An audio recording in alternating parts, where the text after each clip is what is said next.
নির্মাণ করবেন, রান্নাঘর কোন দিকে করবেন, কোন দিকে, এমনকি আপনি যে মল ত্যাগ করবেন আপনার পিছনটা কোন দিকে হবে, সামনাটা কোন দিকে হবে, কোমরটা কোন দিকে বসাবেন, এটা যদি না জেনে করেন আপনার ভুল হবে। সনাতনী হিন্দুদের কখনো ঘরের ভিতরে বাথরুম টয়লেটের অনুমতি শাস্ত্র দেয় নাই। আপনি যতই নিয়ম মেনে ধর্ম পালন করুন, ঘর তৈরি করুন, আপনার ঘরের ভিতরে যদি বাথরুম টয়লেট থাকে আপনার বাস্তু দোষ থাকবে থাকবে থাকবে। কিন্তু আজ ৯৯.৯টা পরিবারেই তো ঘরের ভিতরে বাথরুম টয়লেট। তাহলে এখন আপনার করণীয় কি? কি করে আপনি বাস্তু দোষটা কাটাবেন? তাও শাস্ত্রে লেখা আছে। এই 10 দিকের দেবতা কি কি কার্য করেন, কে কোন দিকটাকে নির্ধারণ করেন। আগেরকার মানুষ পঞ্জিকা দেখতো, কোথাও যাওয়ার আগে এগুলো বিচার করত। আগের মানুষ ছিল সরল, কিন্তু ছিল হৃদয়ে ধর্ম বল। এখন আমরা আধুনিক হচ্ছি বটে, জানছি আমরা মানছি না।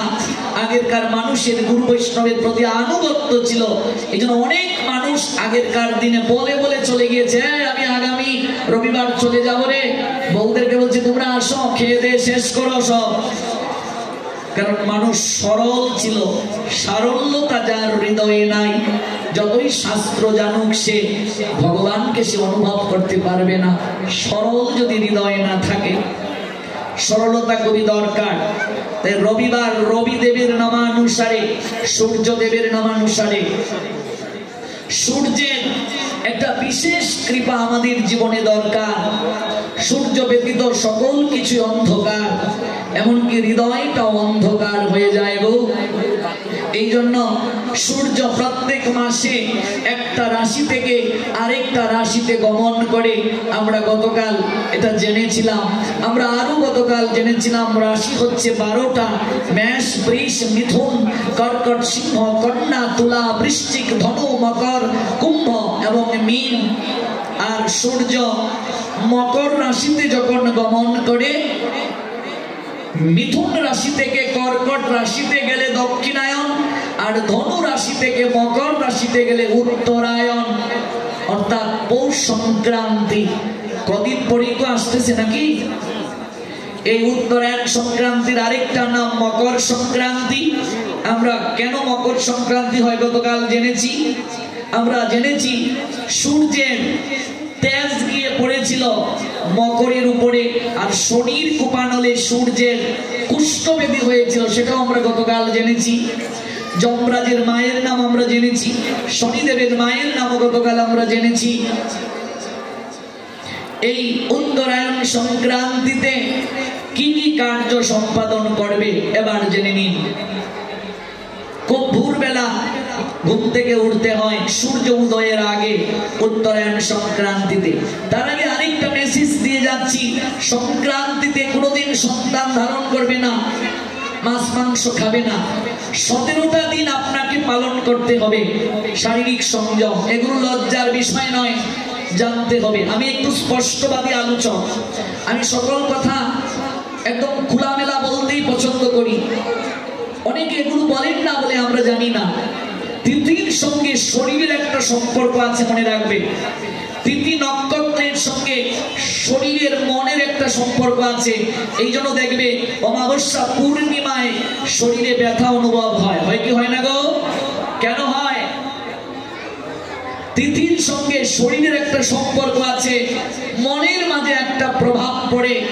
অমাবস্যা পূর্ণিমায় কখনো আগেরকার মানুষ আহার করতেন না, উপবাস করতেন। মিলিয়ে দেখবে আগেরকার মানুষ অমাবস্যা পূর্ণিমায় আহার করতেন না। যদি আপনি অসমর্থ হন, অমাবস্যা পূর্ণিমায় সূর্য অস্তের পরে কখনো খাবেন না। রাত্রের খাবারটা সূর্য অস্তের পূর্বে খেয়ে নেবেন। ডাক্তারদের কাছে যাবেন, ডাক্তাররা আপনাকে পরামর্শ দেবে ঘুমানোর কমপক্ষে 2.5 থেকে 3 ঘন্টা পূর্বে আপনি রাতের আহারটা করে নেবেন। আপনি একদম যে কোনো ডাক্তারকে গিয়ে জিজ্ঞেস করুন, সে এই কথাটা বলবে।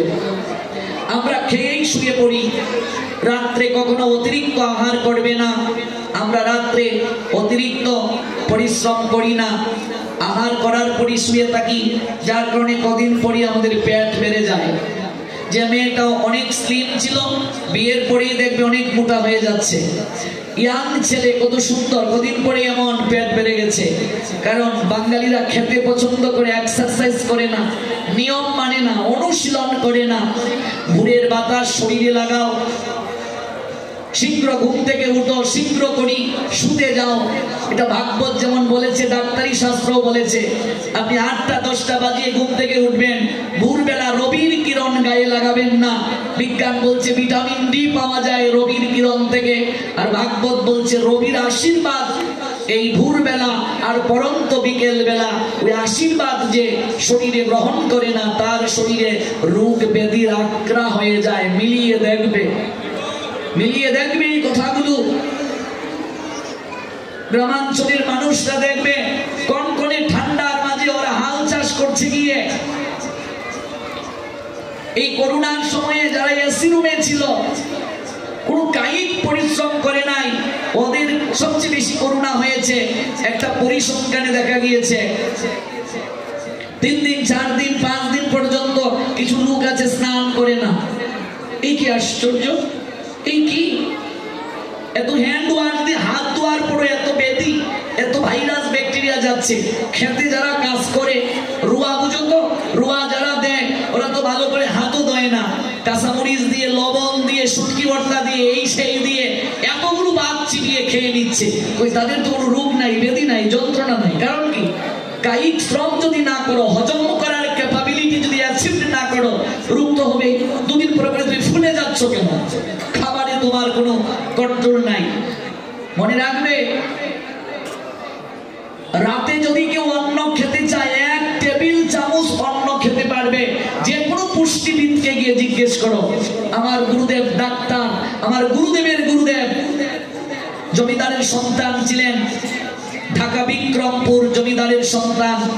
এমবিবিএস ডাক্তার ছিলেন, 4টা ডিগ্রি নিয়ে বিলাত ফেরত। তিনি